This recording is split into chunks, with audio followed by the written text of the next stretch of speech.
Olá, boa noite. Eu sou Fernando Rodrigues e este é o Poder em Foco, um programa de entrevistas do SBT em parceria editorial com o jornal digital Poder 360.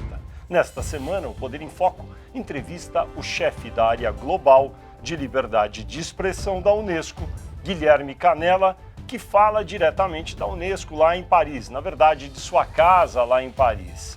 Guilherme Canella, muito obrigado por estar aqui no Poder em Foco. E eu começo perguntando, a Unesco recentemente divulgou um relatório sobre o aumento de agressões contra jornalistas que fazem o acompanhamento, as reportagens de protestos pelo mundo. Quantos países foram pesquisados? O que esse relatório mostra?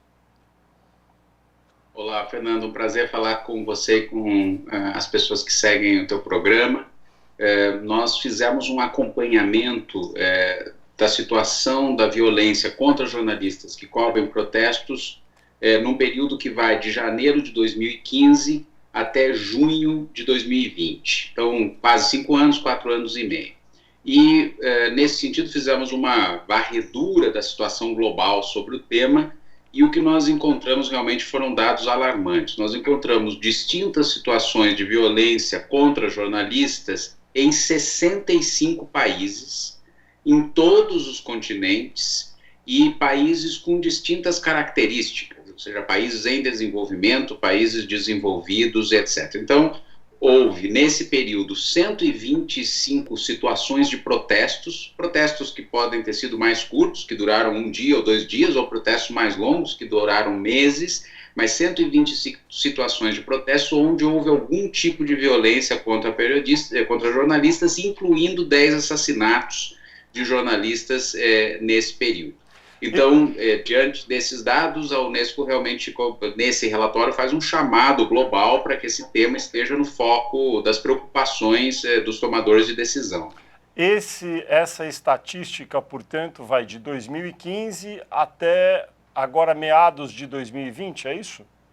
Exatamente, até junho, final de junho de 2020. Eu me recordo que em 2013, quando o Brasil enfrentou as chamadas jornadas de junho, naquele ano de muitos protestos de rua, no Brasil, a Associação Brasileira de Jornalismo Investigativo, a ABRAGE, passou a monitorar e houve muita violência no Brasil naquele ano, nos confrontos lá. Os jornalistas estavam presentes para relatar o que se passava e acabavam, alguns tomaram tiros de balas de borracha, uma situação muito difícil.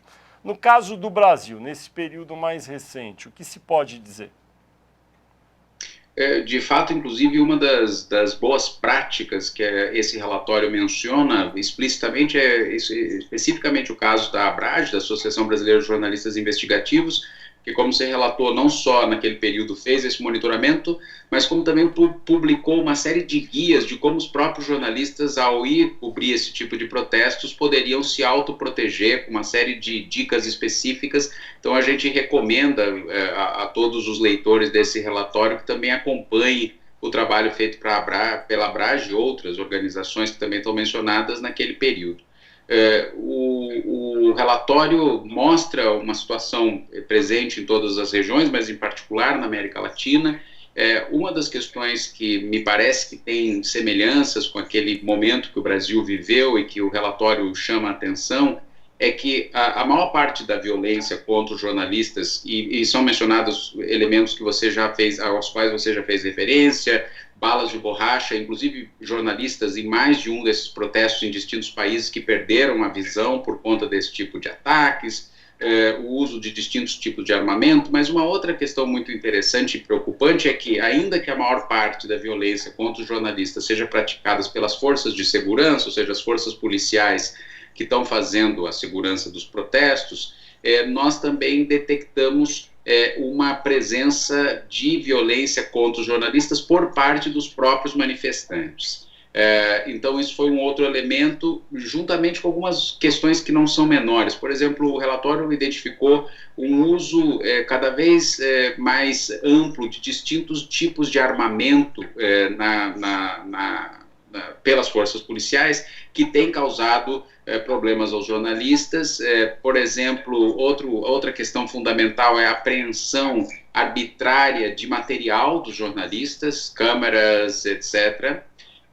E um alerta que a gente faz no relatório, que não, de novo, também não é algo menor e pode guardar alguma semelhança com o que está acontecendo em algumas partes também da América Latina, é que há uma associação entre, uma hipotética associação que vai demandar mais investigação para uma comprovação de tendência, entre a violência praticada contra os jornalistas nesses protestos e o discurso de alguns líderes políticos contra a imprensa. Então, acusando a imprensa de ser fake news, ou acusando a imprensa de ser uma imprensa corrupta e etc. Então, a Unesco também sublinha, em linha com o que os relatores especiais de liberdade de expressão também disseram sobre esses temas, que os líderes políticos deveriam evitar totalmente esse tipo de linguagem contra a imprensa, contra o jornalismo, porque isso pode estimular esses casos de violência que foram registrados no período. Do resultado quantitativo desse relatório da Unesco, quais países encabeçam a lista entre aqueles que registraram mais episódios de violência contra jornalistas durante aí o acompanhamento de protestos? A gente não mencionou nomes de países específicos, a gente mencionou os casos nas várias regiões. Primeiro porque, para nossa surpresa, a situação é bastante plural, ela está presente, como eu mencionei, em todas as regiões, etc.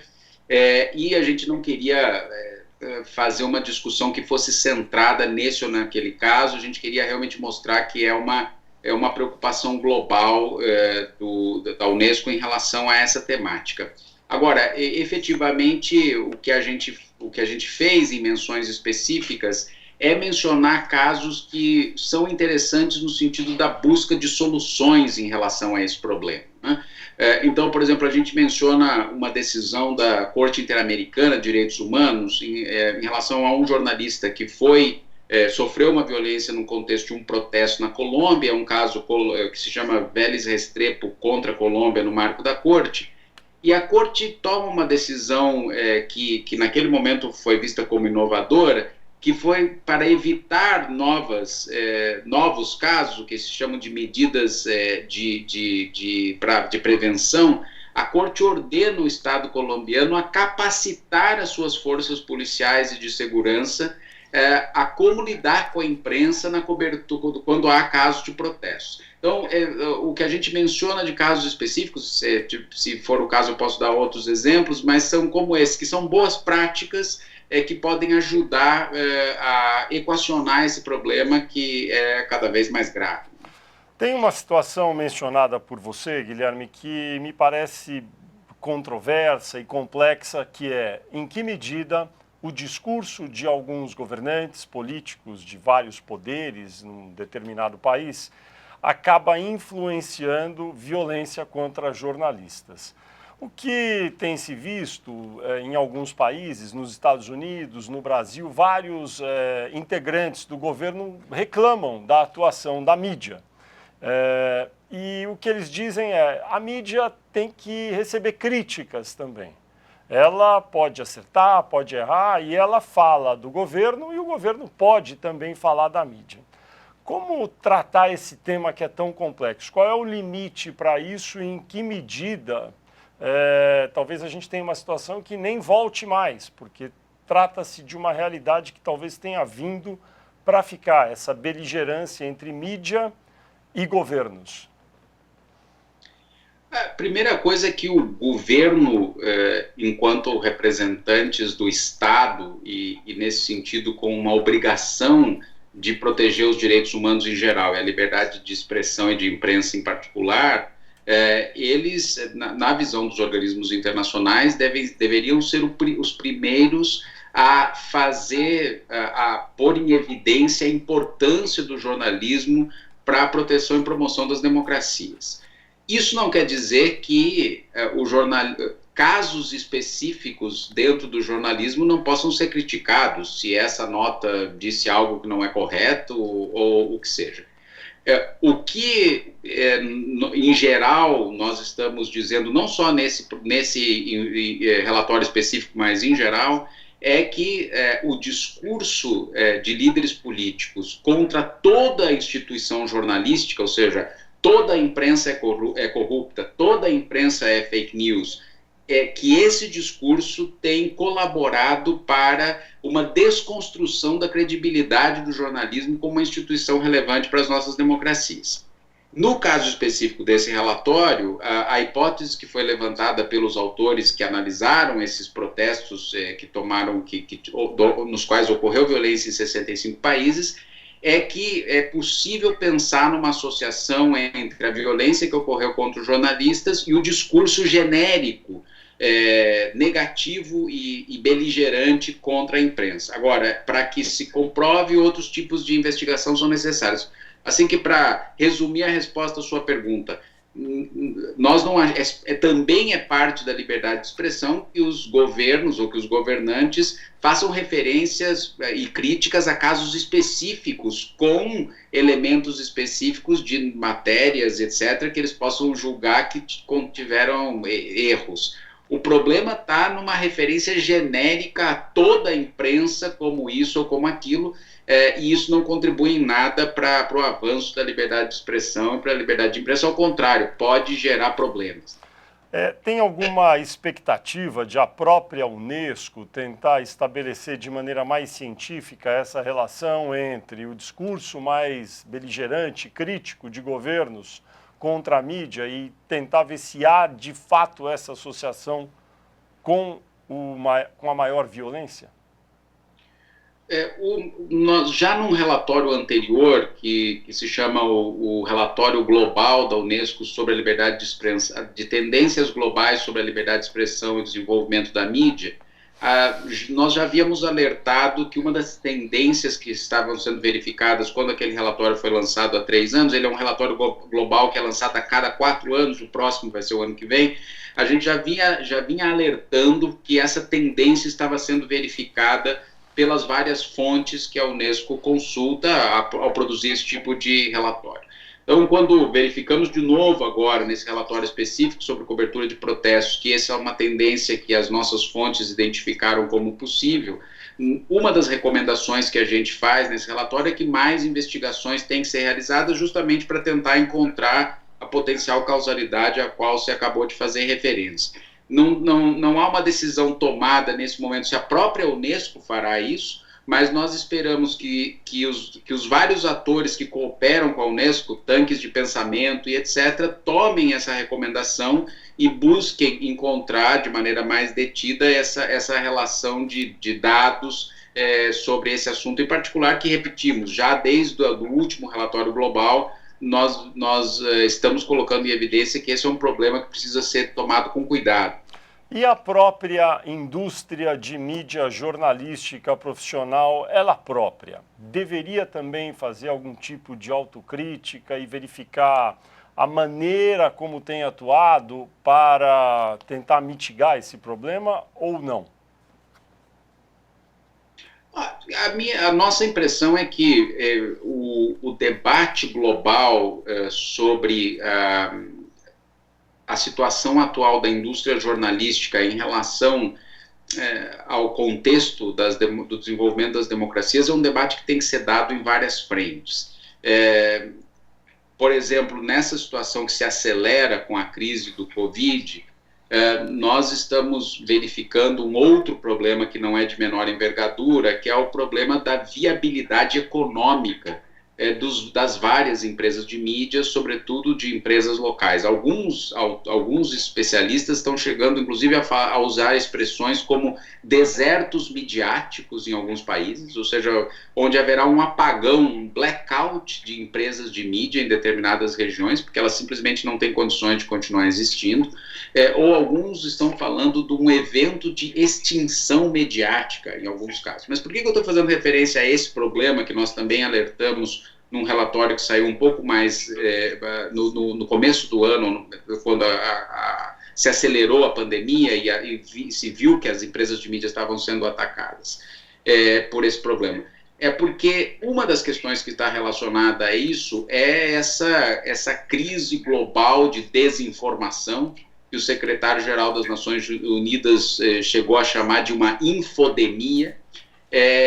E essa relação, essa crise, ela evidentemente tem a ver com várias peças desse quebra-cabeças, e uma dessas peças, evidentemente, é uma autocrítica da posição da mídia em relação a esse processo. Mas essa autocrítica não necessariamente chegará a uma conclusão de que a mídia se equivocou, mas esse debate é importante no sentido de como todos os atores envolvidos, inclusive a mídia, mas também os governos, também os organismos internacionais, têm que se atualizar e mudar as suas estratégias para lidar com um fenômeno que, efetivamente, com todos os esforços que nós estamos fazendo, não estamos dando conta do tamanho da agenda. Eu termino com um exemplo que sempre me chama a atenção. Em algum momento do ano, por exemplo, uma das grandes plataformas de internet disse que identificou 40 milhões de posts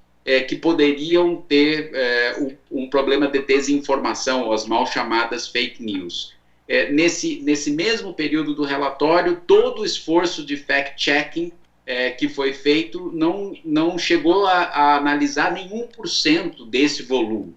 Isso não quer dizer que não seja importante seguir fazendo fact-checking, mas nós estamos diante de uma situação de tal envergadura, de tal problema sistêmico, que todos os atores vão ter que contribuir com esse diálogo e com uma autorreflexão sobre o seu papel nesse atual contexto. Aí a gente chega num outro problema muito presente agora nesse início de século XXI, que é a disrupção provocada pelas empresas de internet, as chamadas empresas de tecnologia nos últimos 20 anos, que se apresentam como empresas de tecnologia.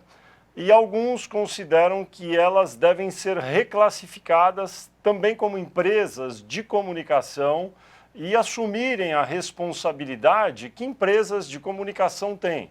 Um jornal digital, uma rádio, uma televisão, quando publica alguma coisa, tem uma responsabilidade extrema. E se errar, vai responder por aquilo. No caso das plataformas digitais, vamos citar o Google, o Facebook, eles se apresentam como plataformas. Aí, se acontece algum problema de notícia falsa, eles dizem, eu sou apenas a plataforma. Na maioria dos casos, às vezes agora tem até tomado providências. Qual é sua avaliação sobre essa discussão? Google, Facebook deveriam ser reclassificados como empresas de comunicação e serem também chamados a ter responsabilidade sobre o que publicam? Essa é uma discussão super complexa e super válida que temos que fazê-la. Agora, a nossa impressão é que é necessário olhar mais para a área específica em relação à qual essas plataformas estão atuando, do que uma reclassificação geral de todo o conjunto da atuação delas. Então, segue sendo importante, do ponto de vista da proteção dos direitos de todos nós, que somos usuários dessas plataformas, a ideia da não responsabilidade dos intermediários, que, para explicar talvez para parte dos seus telespectadores que não estão acostumados com essa linguagem, é a ideia clássica de que o correio que entrega a carta, ele não tem responsabilidade sobre o conteúdo que está dentro da carta. Quer dizer, é como se eu levasse uma carta para você, eu sou o carteiro, você abre a carta na minha frente, o conteúdo é um conteúdo ofensivo, e você resolve retaliar contra o carteiro que te entregou a carta.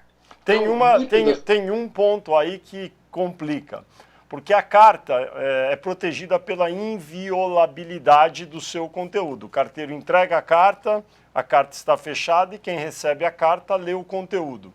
No caso dessas plataformas, praticamente isso não existe. Eu mando uma mensagem para alguém, para você, Guilherme Canella, ela pode ser pública e o mundo inteiro verá, eventualmente, uma ofensa.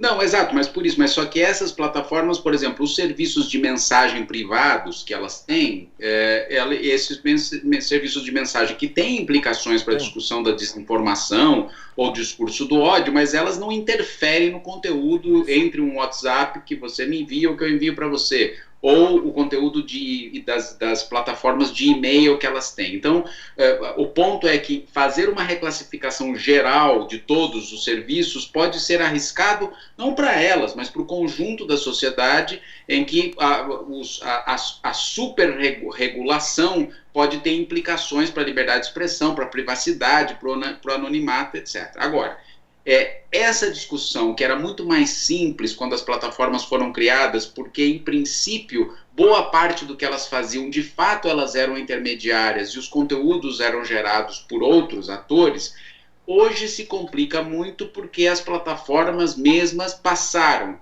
ou a produzir conteúdo, ou há uma discussão muito mais complexa, que é o quanto o fato de que os algoritmos decidem que posição certos conteúdos vão estar no seu feed de notícias, ou qual é a posição que certa coisa vai estar quando se faz uma busca, se isso é uma responsabilidade editorial, porque no final das contas é uma decisão que não é uma decisão neutra de intermediários. Então, na verdade, no final das contas, a discussão é que sim, há necessidade de se rediscutir, não o princípio da não responsabilidade dos intermediários, mas quando elas são intermediários, e portanto esse princípio segue valendo, e em que situações elas deixam de ser intermediários, e aí passamos a aplicar outros tipos de princípios legais que existem nessa discussão sobre a liberdade de expressão.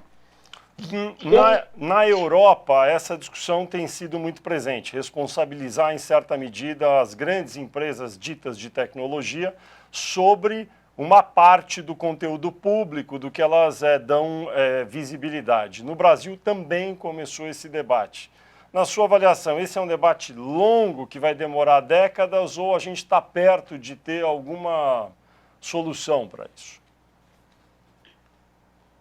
Eu tenho a impressão que estamos longe de ter uma solução para essa parte específica do debate, mas o que esse debate que é saudável, ainda que possamos estar a favor ou contra determinados aspectos da discussão, o que esse debate acelerou, e aí sim talvez a gente consiga avançar em algumas soluções que serão importantes, em outros aspectos que são fundamentais para resolver parte desses problemas, por exemplo, relacionados com desinformação ou com discurso do ódio, que é a necessidade de que as grandes plataformas tenham medidas de maior transparência sobre as decisões que elas tomam em relação, por exemplo, à moderação de conteúdos. Então, um problema é a superregulação que está sendo sugerida por alguns estados e que oferece riscos concretos à liberdade de expressão, mas isso não quer dizer que nada possa ser feito. E um dos problemas centrais, inclusive para tomar medidas de políticas públicas adequadas e baseadas em evidências, é que nós não temos ideia do que acontece do ponto de vista da origem do problema, ou seja, o que significa esses 40 milhões de posts que tinham desinformação, ou seja, quem produziu, onde está, e quando as plataformas, muitas vezes por decisões automáticas, decidem fazer o take and down, ou seja, baixar esses posts, retirá-los da rede. O que significa exatamente isso? Quem é que foi retirado? Porque pode ser que aí realmente tenham discursos que sejam discursos não autorizados pela legislação internacional, mas pode ser que haja discursos legítimos, porque muitas vezes algo que a gente percebe como agressivo não é discurso de ódio pela legislação internacional. Então, um dos debates que, felizmente, está avançando, ainda que não com a velocidade que gostaríamos, é o debate da transparência das plataformas nessas decisões que elas tomam. No frigir dos ovos aqui, só um alerta que é importante. Qualquer decisão precisa tomar em conta um dado que é fundamental, que a internet tal qual a gente a conhece é uma plataforma global. Então, quando um estado qualquer faz uma lei para restringir determinados conteúdos da internet, essa decisão não impacta só aquele país, essa decisão impacta o conjunto da arquitetura da internet. Então, vamos continuar, Guilherme, logo depois do intervalo, porque a gente vai fazer um brevíssimo intervalo, mas o Poder em Foco volta já já.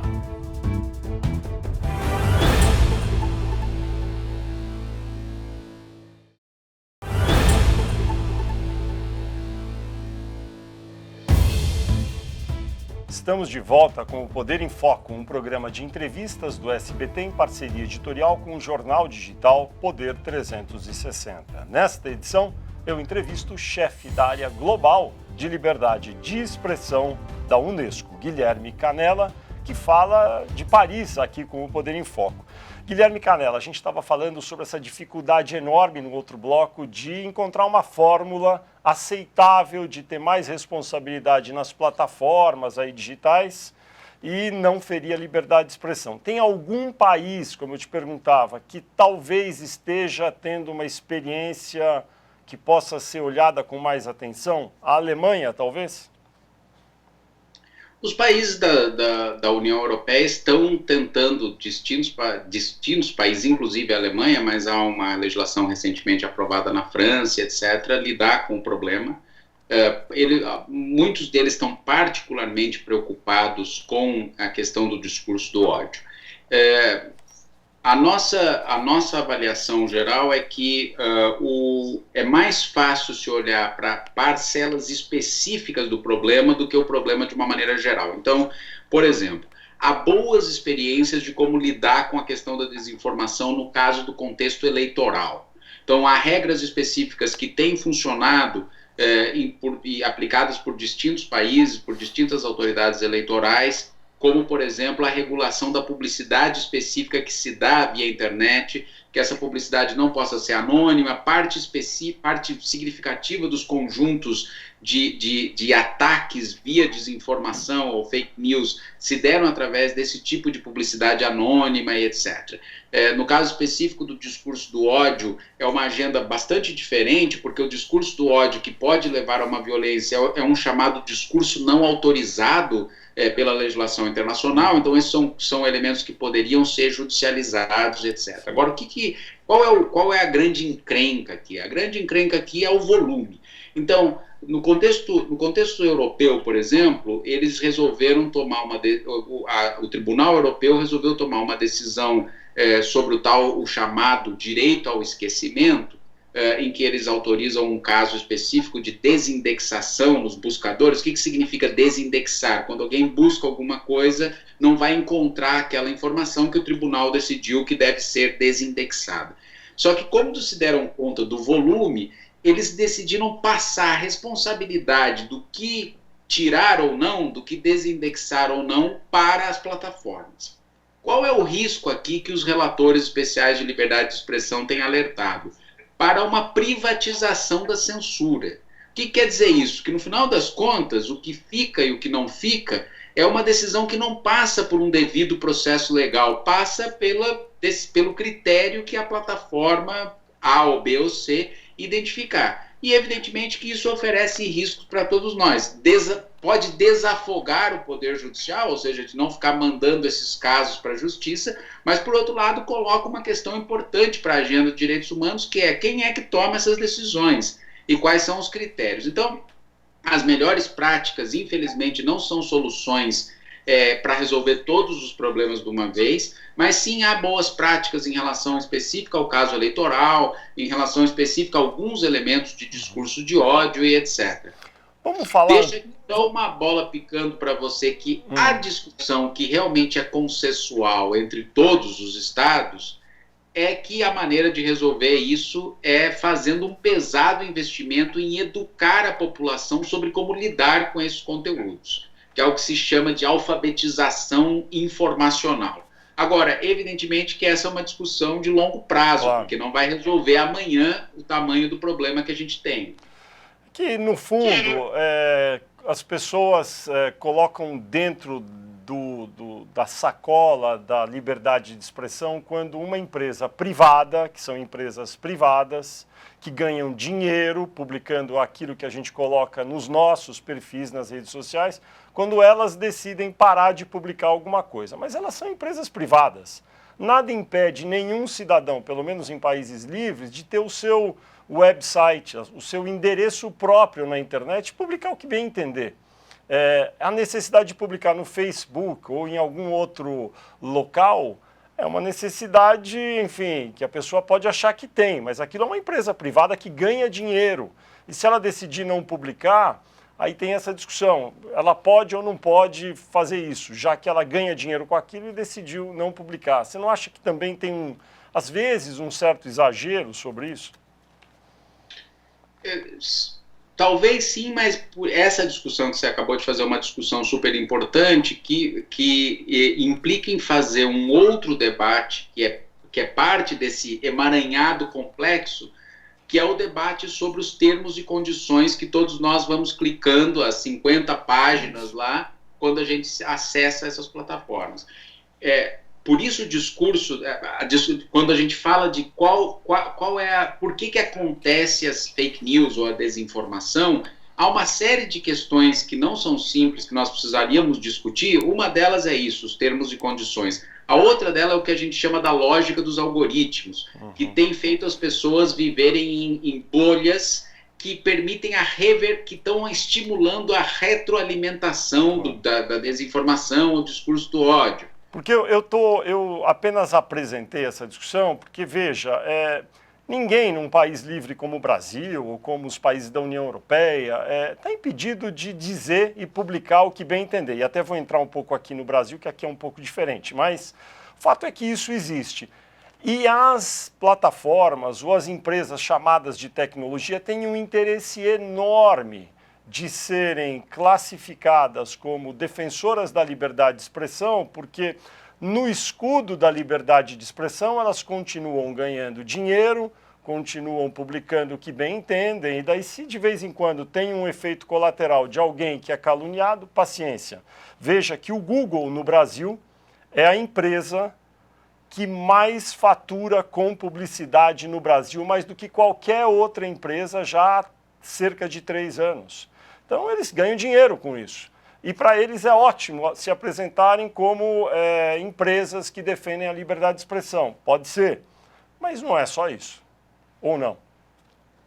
Não, mas por isso que a discussão com a qual você começou a fazer esse último bate-bola que a gente está fazendo não é uma discussão tão simples, porque se bem é certo que elas são empresas privadas e como você colocou, poderíamos fazer o argumento de que elas decidem manter nas suas plataformas o que bem entendem, mas por outro lado elas também querem a proteção da liberdade de expressão e tudo que o artigo 19 da Declaração Universal tem a oferecer. Mas o artigo 19 da Declaração Universal significa que se você quer estar nesse mundo da liberdade de expressão, então isso tem uma série de consequências, claro. Entre elas não só o direito de falar, mas o direito de respeitar o acesso à informação e a busca por informações. Então, não é tão simples que elas simplesmente digam isso aqui é uma empresa privada e a gente faz o que quiser, porque elas se beneficiam desse contexto geral de se colocarem como parte da esfera pública. Exato. Para elas há um interesse muito grande em se apresentarem como empresas de interesse público na esfera da liberdade de expressão, só que não é apenas isso. E daí eu queria dar um pulo para o conceito de liberdade de expressão. No Brasil, nos Estados Unidos, na Europa, há nuances em relação a isso.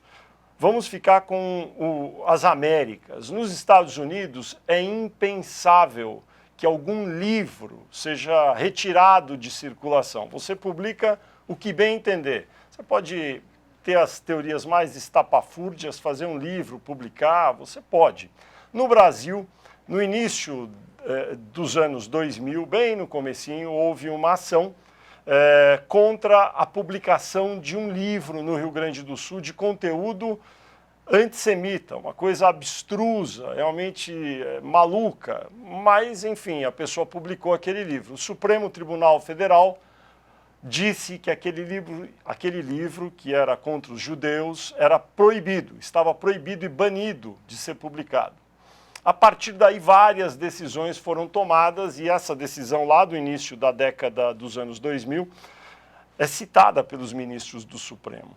Aí eu queria te perguntar, à luz do artigo 19 da Declaração Universal dos Direitos Humanos, que fala muito sobre isso, liberdade de expressão, qual é a sua opinião ou sua visão sobre essa nuance a respeito do que é e o que não é liberdade de expressão? O sistema interno, o que a gente chama de sistema universal de direitos humanos, e no caso das Américas, o sistema interamericano de direitos humanos, a Convenção Interamericana, que tem uma legislação muito parecida, o artigo 19 da Declaração Universal e o artigo 13 da Convenção Americana, eles são relativamente claros nessa conceituação em que a liberdade de expressão é um direito bastante amplo, que se aplica a todo indivíduo, portanto, eles não fazem uma...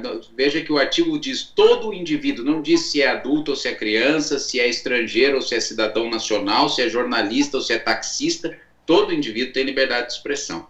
E os pais e mães fundadores da declaração também foram muito visionários, porque eles não falam através do rádio ou da imprensa, que eram os veículos que existiam em 1948, ou o Banco da Praça. Eles dizem através de quaisquer plataformas e sem fronteiras. Então vejam que eram pessoas que pensavam à frente do seu tempo.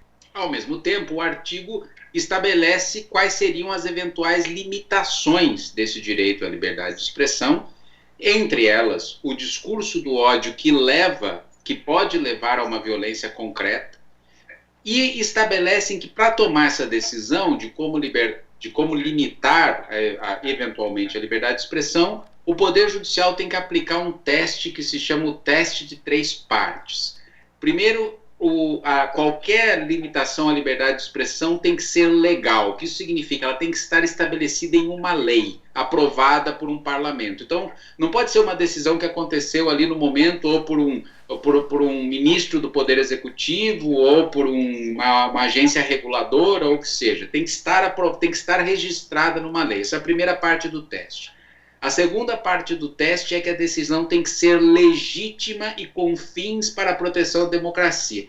O que quer dizer isso, ser legítima para a legislação internacional? Tem que fazer parte de um dos critérios que estão na Declaração Universal e no Pacto de Direitos Civis e Políticos, que basicamente é lutar contra o discurso do ódio, toda a propaganda sobre a guerra será proibida e questões de saúde, etc. E, finalmente, a terceira parte do teste é que a decisão tem que ser necessária e proporcional. E aí é onde nós temos a maior parte dos problemas.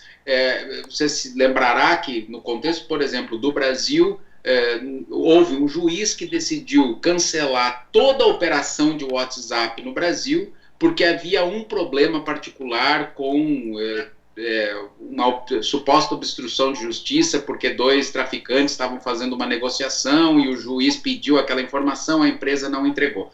Então, evidentemente que essa é uma decisão que não é proporcional, impedir que todos os não sei quantos milhões de usuários de WhatsApp num determinado país não tenham acesso a esse instrumento de liberdade de expressão, porque há um problema localizado.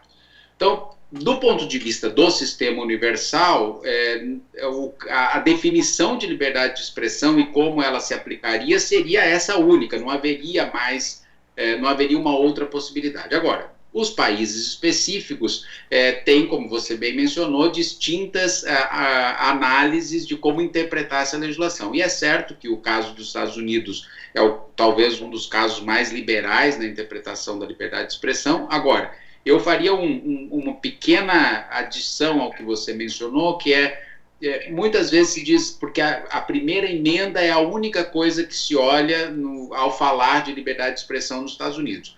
Isso não é totalmente certo, porque como é um país de common law, a jurisprudência sobre a liberdade de expressão nos Estados Unidos é a primeira emenda, mais todas as decisões da Suprema Corte sobre esse assunto. Então, por exemplo, no caso de liberdade de expressão e eleições, até o fim dos anos 70, os Estados Unidos tinham uma regulação muito forte sobre esse tema que se chamava Fairness Doctrine.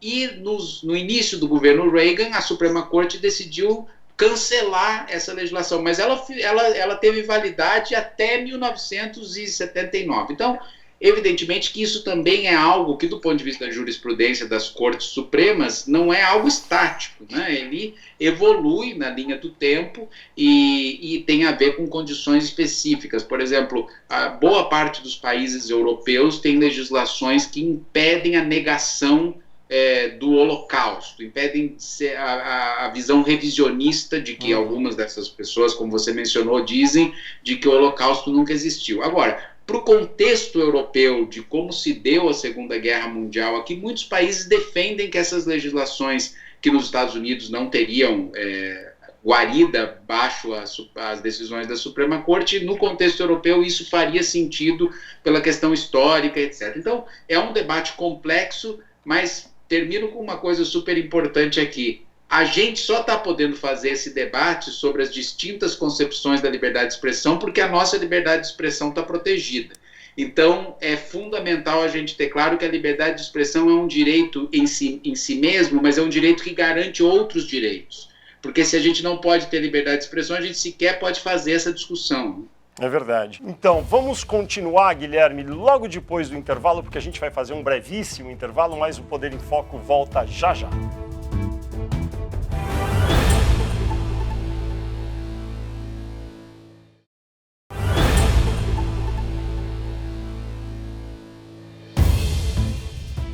Estamos de volta com o Poder em Foco, um programa de entrevistas do SBT em parceria editorial com o jornal digital Poder 360. Nesta edição, eu entrevisto o chefe da área global de liberdade de expressão da Unesco, Guilherme Canella, que fala de Paris aqui com o Poder em Foco. Nos últimos anos, a propósito, a Unesco coordenou aí a formação de mais de 17 mil, é isso mesmo, juízes e promotores em cerca de 60 países a respeito de liberdade de expressão. Que tipo de cursos são esses? O que se discute com esses juízes? E se puder me dizer, no caso do Brasil, tem juízes brasileiros também nesse grupo que foram formados aí nesses seminários aí da Unesco? Sim, claro.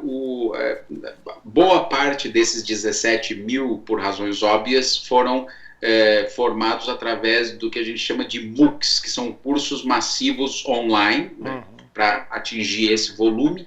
E esse MOOC, que foi um MOOC criado por juízes já aposentados, etc., mas que conhecem muito a agenda, então é juiz falando para juiz, eles abordam 6 grandes temas. A liberdade de expressão no sistema internacional de direitos humanos, essa discussão que a gente acabou de ter.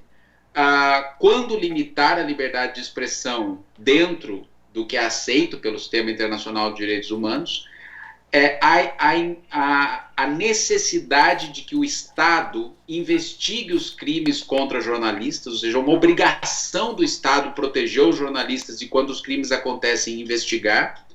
O outro elemento outro módulo desse curso é relacionado a uma outra agenda da liberdade de expressão, que é o acesso à informação pública. Como você bem sabe, nos últimos anos, felizmente, há um avanço da aprovação de leis de acesso à informação pública em muitos países e, portanto, os juízes que já estavam formados precisam entender o que significa defender esse direito, que era um direito que não estava legislado até muito recentemente em muitos países. O outro módulo é o módulo de internet e liberdade de expressão, como os juízes lidam com os casos sobre internet que estão chegando, e o módulo final é um módulo sobre liberdade de expressão e direito de concorrência, o caso da concentração da mídia e etc. Esse curso, e, portanto, essas 17 mil pessoas, a maioria passaram por esse curso online, e há alguns casos de cursos presenciais em parceria com as escolas nacionais de juízes. Há muitos juízes brasileiros e promotores brasileiros e defensores públicos que fizeram esses cursos ao longo dos últimos 7 anos, quando esse processo começou, e eu só queria dizer algo que eu acho que é algo que nos deixa como uma mensagem otimista sobre isso. Esses números demonstram que há um interesse concreto dos operadores judiciais nessa temática. O direito de acesso à informação pública continua avançando num bom ritmo. Nós que já estivemos em tantos debates, tive o prazer de estar com você em alguns debates, Guilherme, sobre esse tema aqui no Brasil. Esse tema continua avançando bem no mundo ou deu uma parada nos últimos tempos, inclusive por conta da pandemia de Covid? Até o ano passado, depois entramos na discussão da pandemia, o avanço é impressionante. Eu acho que se eu tivesse, como cientista político que sou, que classificar uma das grandes mudanças estruturais do ponto de vista internacional, nos últimos 30 anos, uma dessas mudanças é seguramente o arcabouço de acesso à informação pública no mundo. O Brasil tem uma boa lei, na sua avaliação, hoje em dia, comparado a outros países? A lei brasileira é considerada num ranking que não é um ranking da Unesco, mas de uma organização que ranqueia todas as leis que existem, como uma lei intermediária. Por uma razão, segundo essa organização, o que faltaria na lei brasileira para ter uma pontuação maior é que houvesse um órgão independente de aplicação da lei. E que não seja um órgão conectado a um ministério específico, etc. Muitos países aprovaram a lei e, ao mesmo tempo, criaram uma estrutura específica, que é o que se chama em muitos países do comissário de informação, e que é um ator independente do Poder Executivo, ou Judiciário Executivo, que aplica a lei. Mas, fora esse tema, que não é menor, a lei brasileira, por essa instituição que analisa as leis, é considerada uma lei boa, fazendo essa observação que o órgão regulador não está em linha com os padrões internacionais recomendados. Mas eu dizia, em 1990, que em termos históricos foi ontem, o mundo tinha só 12 países com leis de acesso à informação pública. Hoje são mais de 125 países com leis de acesso à informação pública. Então, veja você, num período de 30 anos, nós tivemos um salto de 12 para 125 países num tema que nós sabemos que é polêmico, é complexo, etc. Então, qual é a boa notícia? Do ponto de vista da decisão institucional de ter leis de acesso, avançamos enormemente. Qual é o desafio nesse momento? Aplicação. Muitos desses países que aprovaram essas leis têm sérios problemas de aplicá-la no dia a dia. Isso até fevereiro de 2020. O que aconteceu nesse ano, que nos preocupa em um dos relatórios que nós lançamos em maio desse ano, que se chama Jornalismo, Liberdade de Expressão e Covid, nós fizemos esse alerta. Muitos países incluíram nas chamadas leis de emergência que foram aprovadas no contexto da pandemia, cláusulas de restrição das leis de acesso à informação pública. E nós lançamos um alerta dizendo que esse tipo de medida não está em linha com as decisões internacionais.